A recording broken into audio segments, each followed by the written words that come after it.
Commander Vex-9 stared at the holographic display, his four amber eyes blinking in sequence as he processed what his subordinates were telling him. The human vessel had been drifting for 3 solar cycles now, its hull scarred and engines dead. A perfect prize for the Korthak Empire. "Sir, the boarding party reports 1 survivor," announced Lieutenant Gorax, his mandibles clicking with excitement. "A single human female, unconscious but alive." Vex-9's secondary arms rubbed together, a gesture his species made when pleased. "Excellent. The High Command will be delighted. Finally, we have a specimen to study. These humans have been causing us considerable trouble across the Outer Rim territories." If only Vex-9 had known that taking 1 human prisoner would be the worst decision in the Korthak Empire's 3,000-year history. But ignorance, as they say, is bliss. And the Korthaks were about to lose their bliss in the most spectacular way possible. The prisoner transport bay hummed with activity as medical drones circled the unconscious human. She was smaller than Vex-9 had expected, barely reaching his chest plates if she were standing. Her auburn hair was matted with dried blood, and her breathing was shallow but steady. "What designation shall we give her, Commander?" asked Dr. Zelthus, the ship's chief medical officer. His tentacled appendages hovered over his datapad, ready to input information. "Prisoner designation. Lunas 7, Vex-9 decided, choosing the name arbitrarily. He had no idea that the human's actual name was Captain Elena Vasquez, or that she was the daughter of Admiral Marcus Vasquez, the most feared tactical mind in the human defense fleet. "Sir, should we inform High Command immediately?" Gorax inquired, his excitement barely contained, but Vex-9 waved a dismissive claw. "Not yet. Let us gather some intelligence first. If she awakens, we will question her. The humans have been surprisingly resilient for such a primitive species. Perhaps this one can tell us why." Oh, if only Vex-9 knew. The humans were not just resilient. They were vindictive, protective, and absolutely terrifying when one of their own was threatened.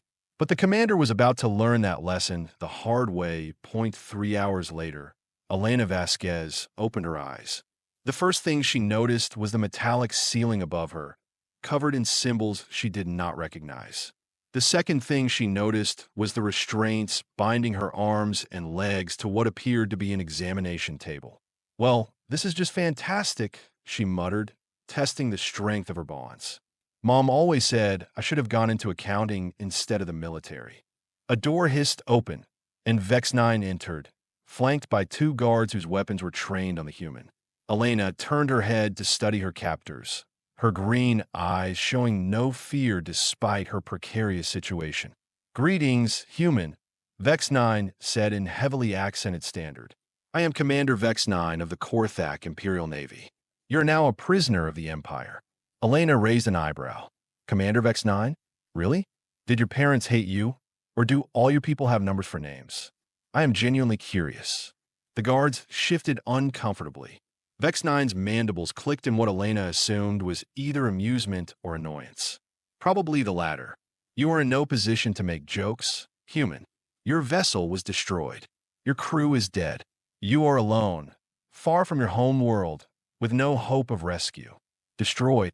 Elena's expression hardened. "My crew is dead." Indeed, the Wraith's vengeance showed no mercy. 23 human lives ended in the span of minutes. Elena closed her eyes for a moment, and when she opened them again, there was something different in her gaze. Something that made even the battle-hardened Korthak guards take a step back. 23 good people," she said quietly. 23 friends. 23 sons and daughters, husbands and wives, who will never go home.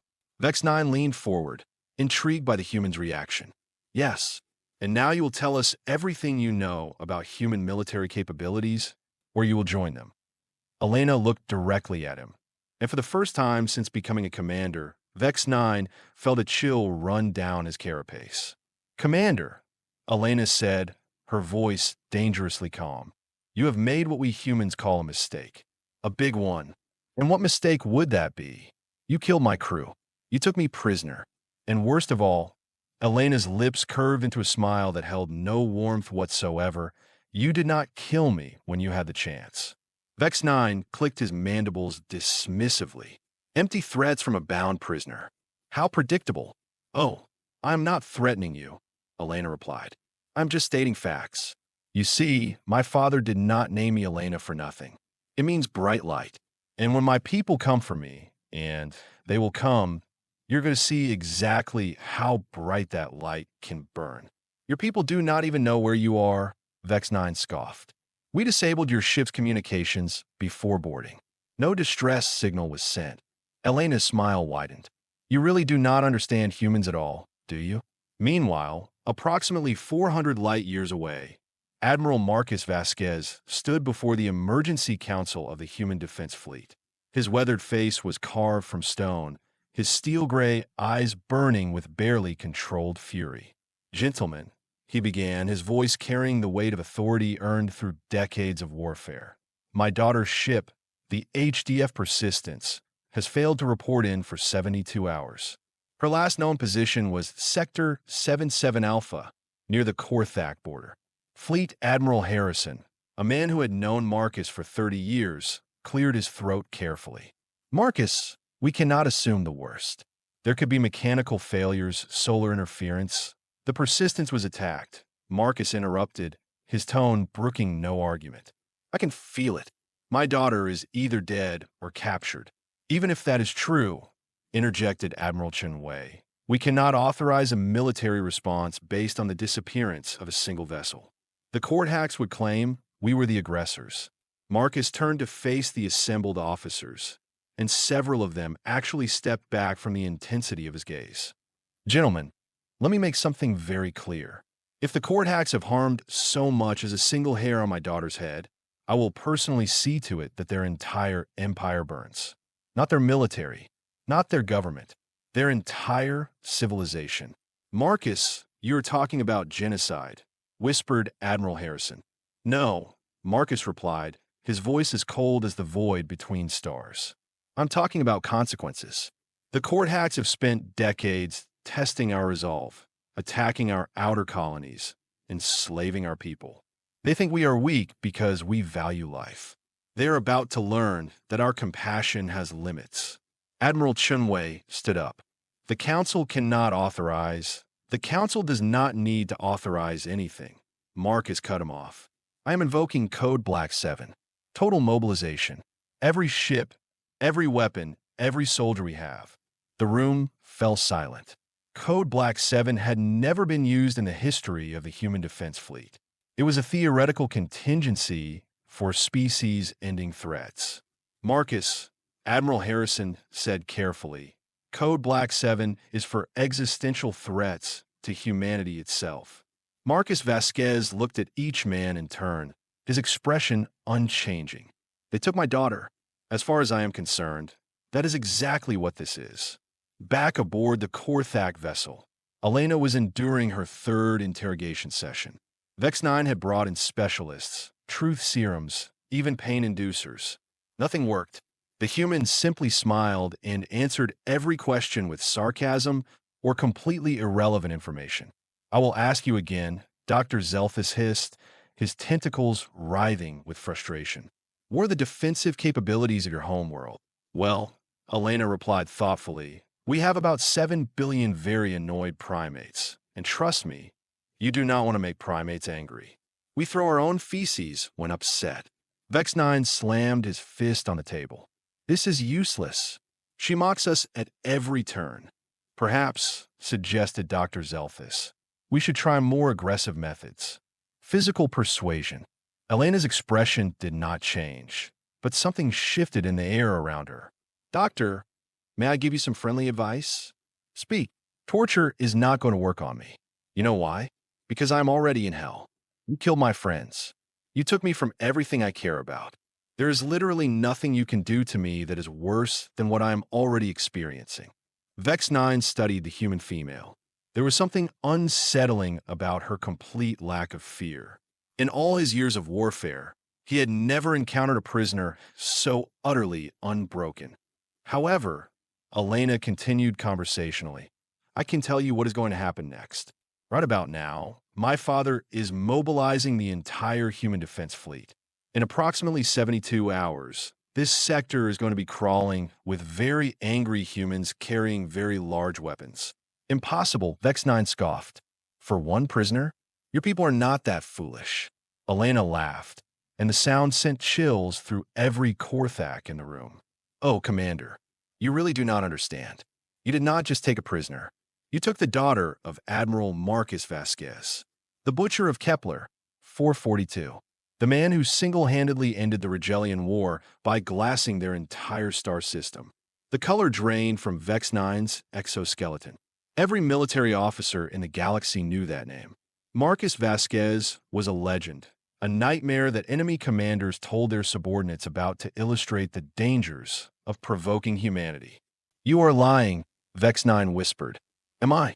Elena tilted her head. Tell me, Commander, what is your full name?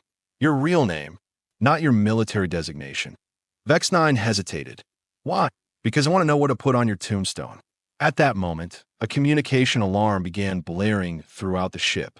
A junior officer burst into the interrogation chamber, his breathing ragged with panic. Commander, sir, long-range sensors are detecting multiple human fleet signatures entering the system. Hundreds of them. Vex-9 turned to stare at Elena, who was now smiling with genuine warmth for the first time since her capture. Hello, Daddy, she whispered.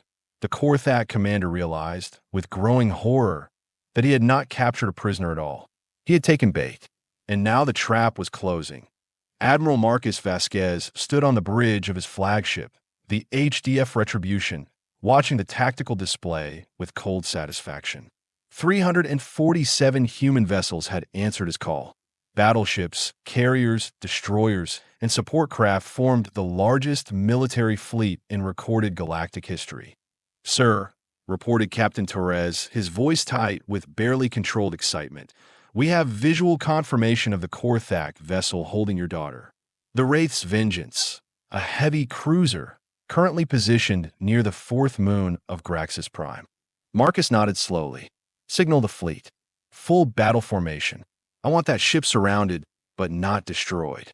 My daughter is aboard. Understood, Admiral. What about the rest of the Korthak forces in this system? Marcus turned to face his tactical officer, and the young man actually took a step backward from the intensity of that gaze. Captain Torres, please relay the following message to all Korthak vessels in this system.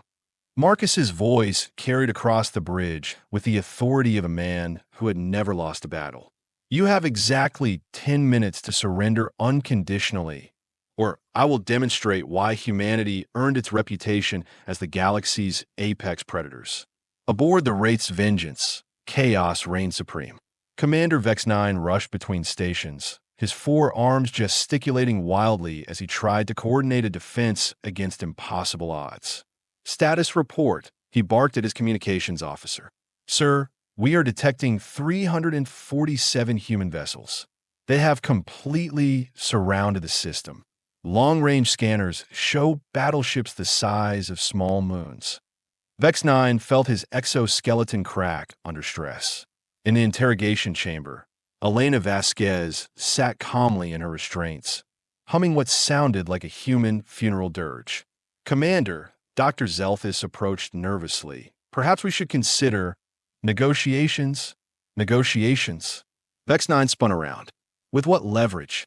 We have one prisoner against an entire fleet. Elena's voice drifted from the holding area.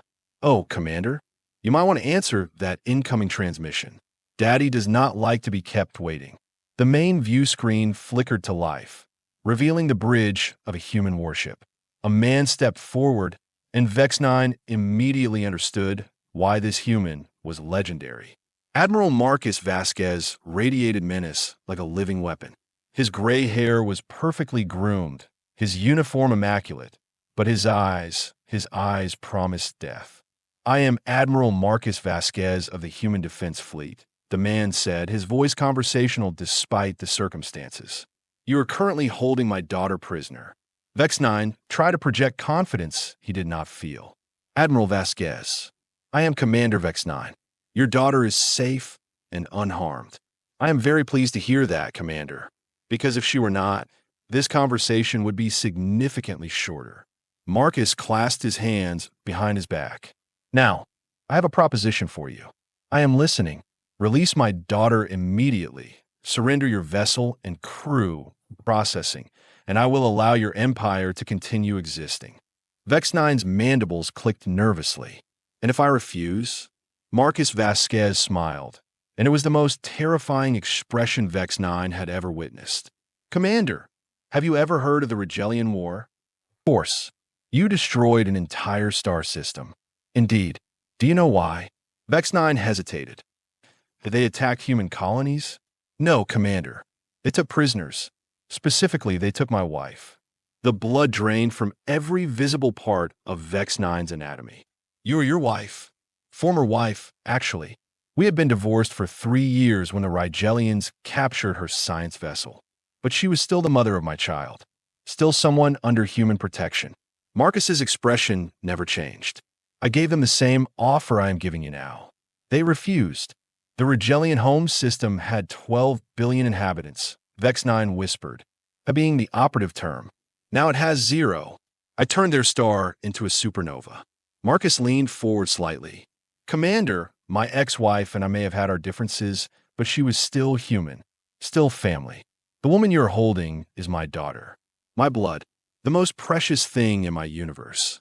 Vex-9 looked around his bridge. His crew was staring at him with expressions ranging from terror to disbelief. One junior officer had actually fainted. Admiral, Vex-9 tried desperately. Surely we can reach some accommodation. The Korthak Empire has resources, territory. Commander, Marcus interrupted gently. You seem to be under the impression that this is a negotiation. It is not. This is me informing you of reality. You have 2 options. Option 1. Release my daughter and surrender. Option 2. I glass every world in your empire until there is nothing left but radioactive dust and the screaming of widows. Elena's voice carried from the holding area again. Daddy, is it you? These people have been very rude. Marcus's expression softened for just a moment. Hello, sweetheart. Are you hurt? That's my pride. They kill my crew, though. All 23 of them. The temperature on the human bridge seemed to drop 10 degrees. Marcus turned back to Vex-9, and now there was something new in his eyes.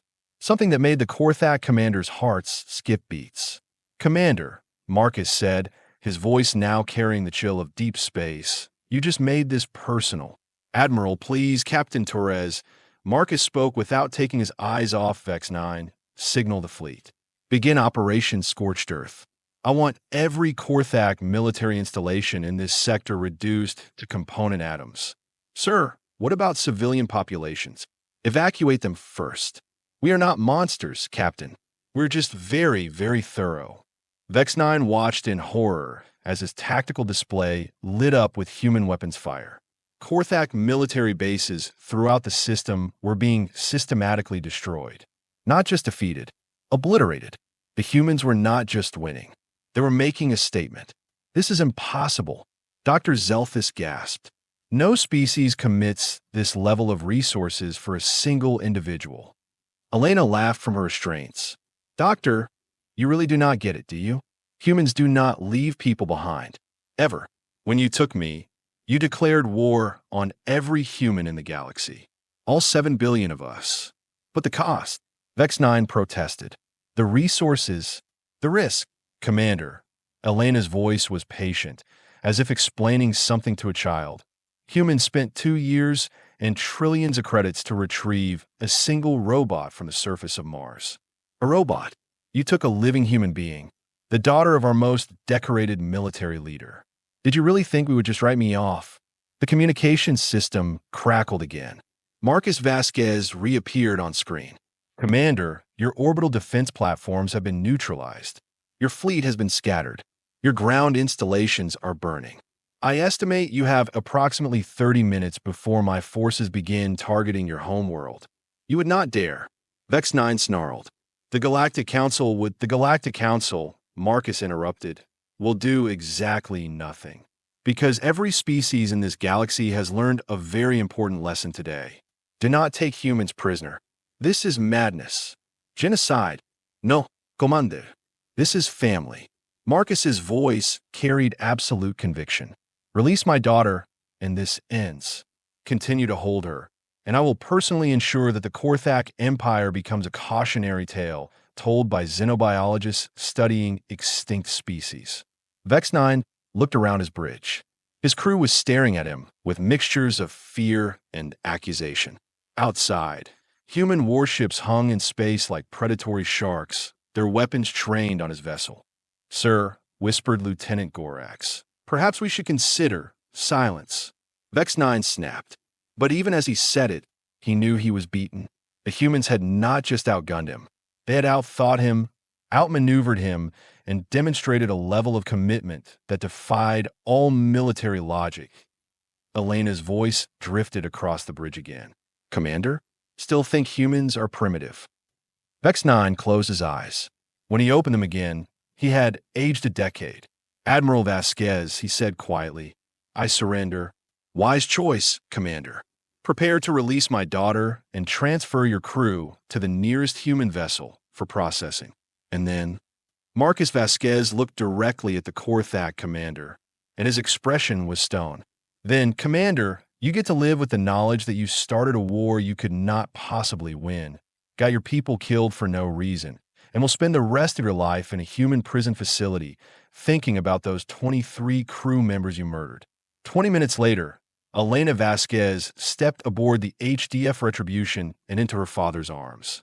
Around them, human officers maintained professional composure, but the relief was palpable.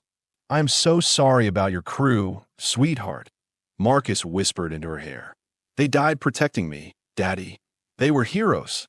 Marcus held his daughter at arm's length, studying her face. Are you hurt? Did they harm you? Elena smiled, and for the first time in days, it reached her eyes. Nothing I cannot handle, though I think I may have given them nightmares about humans for the rest of their natural lives. Good. They should be afraid of us. Captain Torres approached carefully. Admiral, orders regarding the Korthak Empire. Marcus looked out at the stars, where human warships were already jumping to hyperspace, carrying news of this day throughout the galaxy. Stand down the fleet, Captain, but maintain a blockade around Korthak space. Any ship that attempts to leave gets boarded and searched. Any vessel found to be carrying slaves or prisoners gets confiscated. And the Empire itself, sir? Marcus Vasquez smiled, and it was not a pleasant expression. Oh, the Korthak Empire is finished, Captain. Not destroyed. Finished. Word of this will spread throughout the galaxy. No species will trade with them. No government will recognize them. They will become pariahs, isolated and forgotten. Elena looked at her father with newfound respect. You did all this for me? Elena, Marcus said simply, you are my daughter. There is nothing I would not do, no line I would not cross, no enemy I would not face to keep you safe. The court hacks learned that lesson today. The entire galaxy learned that lesson today. And what lesson was that? Marcus Vasquez looked out at the stars, where the wreckage of Korthak installations still burned like funeral pyres. Simple, sweetheart. Never take a human prisoner. Because humans remember. Humans come back. And humans never, ever forgive. In the years that followed, xenobiologists would study the Korthak incident as a perfect example of human-pack bonding behavior. Military historians would analyze it as a demonstration of human tactical superiority. Philosophers would debate the ethics of such overwhelming response to a single prisoner. But throughout the galaxy, among the pirates and slavers and would-be conquerors, the lesson was much simpler. The humans had sent a message, written in fire across the void. Touch one of ours, and face all of us. Commander Vex 9, serving a life sentence in a human correctional facility, would spend his remaining days wondering how his species had been so catastrophically wrong about humanity. The answer, had he but known it, was beautifully simple. They had mistaken human compassion for human weakness. That IT was the last mistake the Korthak Empire ever made. 6 months after the incident, Elena Vasquez stood before the Galactic Security Council, delivering her testimony about the events that had reshaped interstellar politics. The council chamber was packed with representatives from dozens of species, all eager to hear firsthand from a human who had triggered the most decisive military action in galactic history. Counselor Thyrix, Elena addressed the Altarian representative. You asked about human military doctrine. Let me be very clear. What you witnessed was not our military doctrine. It was our family doctrine. The insectoid counselor's antennae twitched nervously. I do not understand the distinction, Captain Vasquez. The distinction, Elena replied, her voice carrying across the silent chamber, is that military doctrine has rules, limitations, protocols. Family doctrine does not. When you threaten a human family member, you are not engaging our military. You are engaging our survival instinct. Counselor Brathka, the Korthak representative and one of the few survivors of their former empire, raised a trembling claw. But surely there must be proportionality? Rules of engagement. Elena turned to face the disgraced Korthak, and her expression was ice cold. Counselor, your people killed 23 innocent humans and took me prisoner.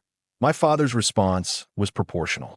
He could have exterminated your species entirely. Instead, he chose to simply end your empire. I would call that mercy. The chamber erupted in nervous chittering and whispered conversations.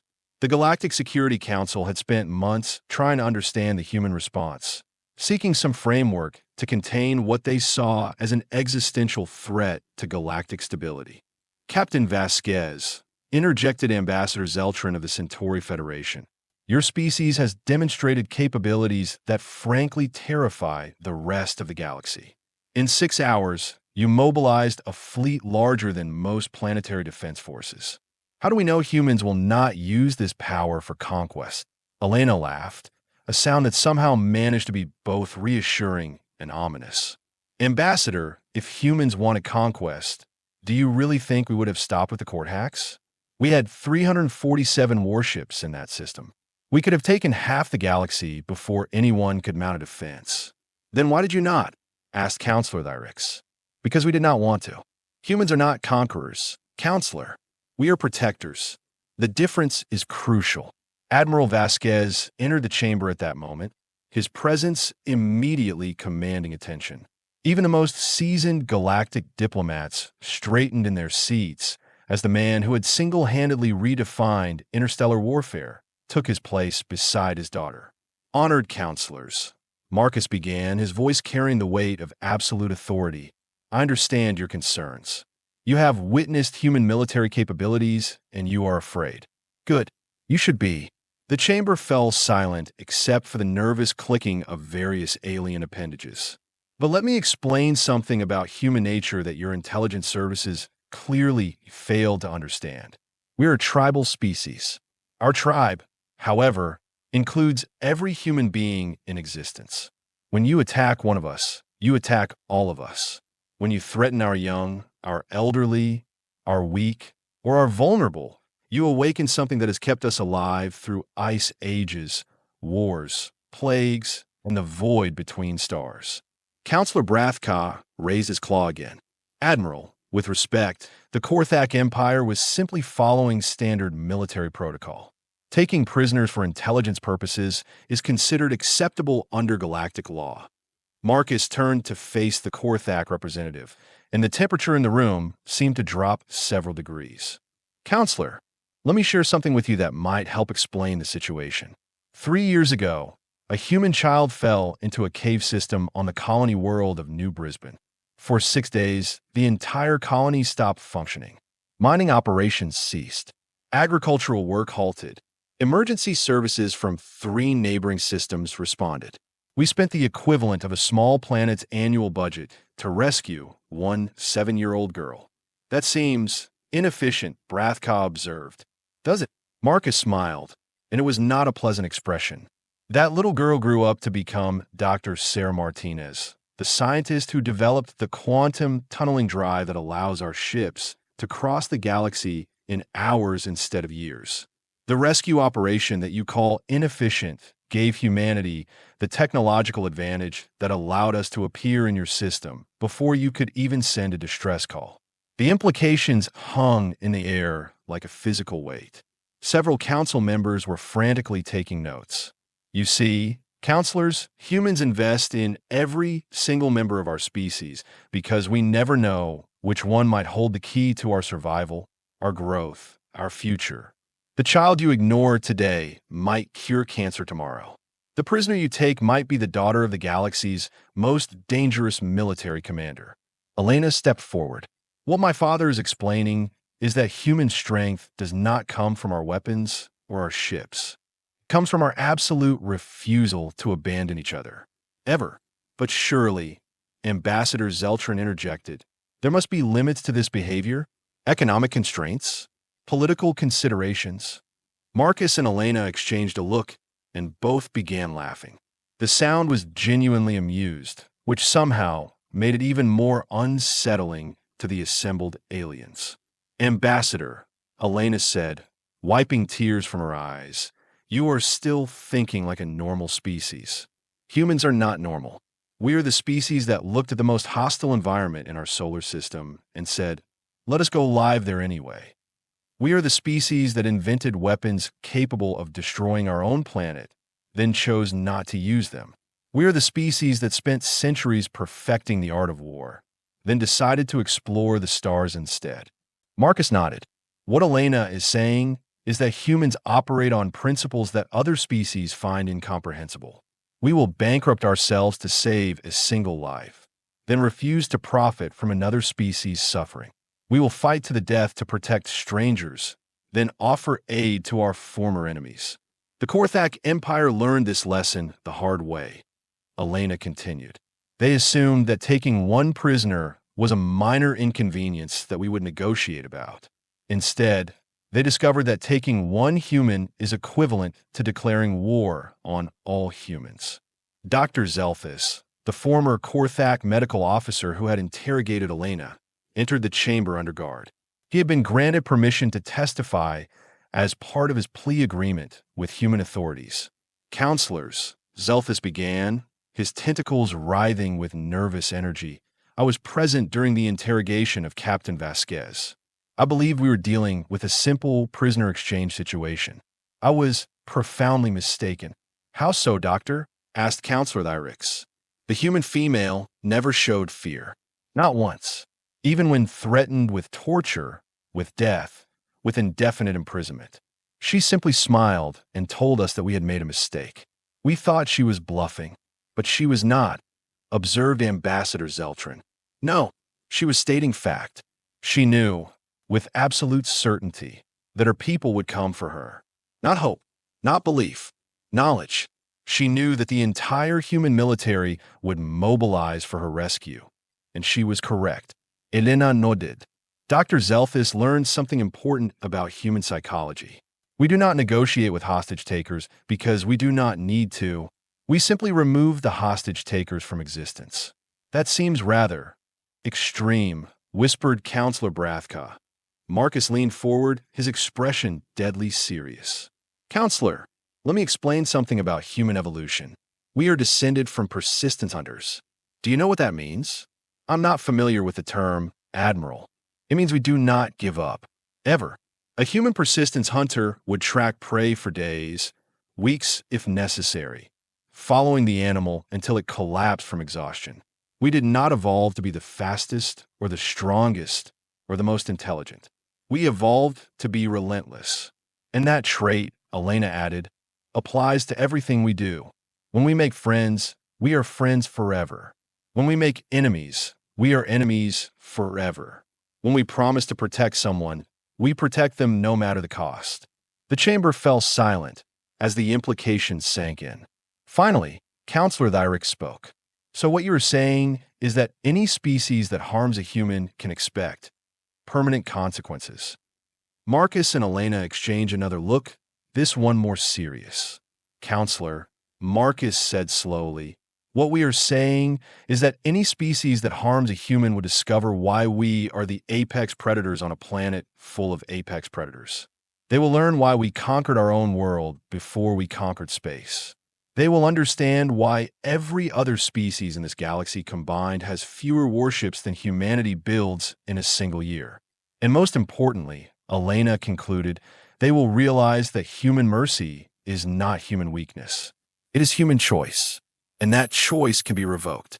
The Galactic Security Council would spend the next several years rewriting interstellar law to account for what they termed the human factor.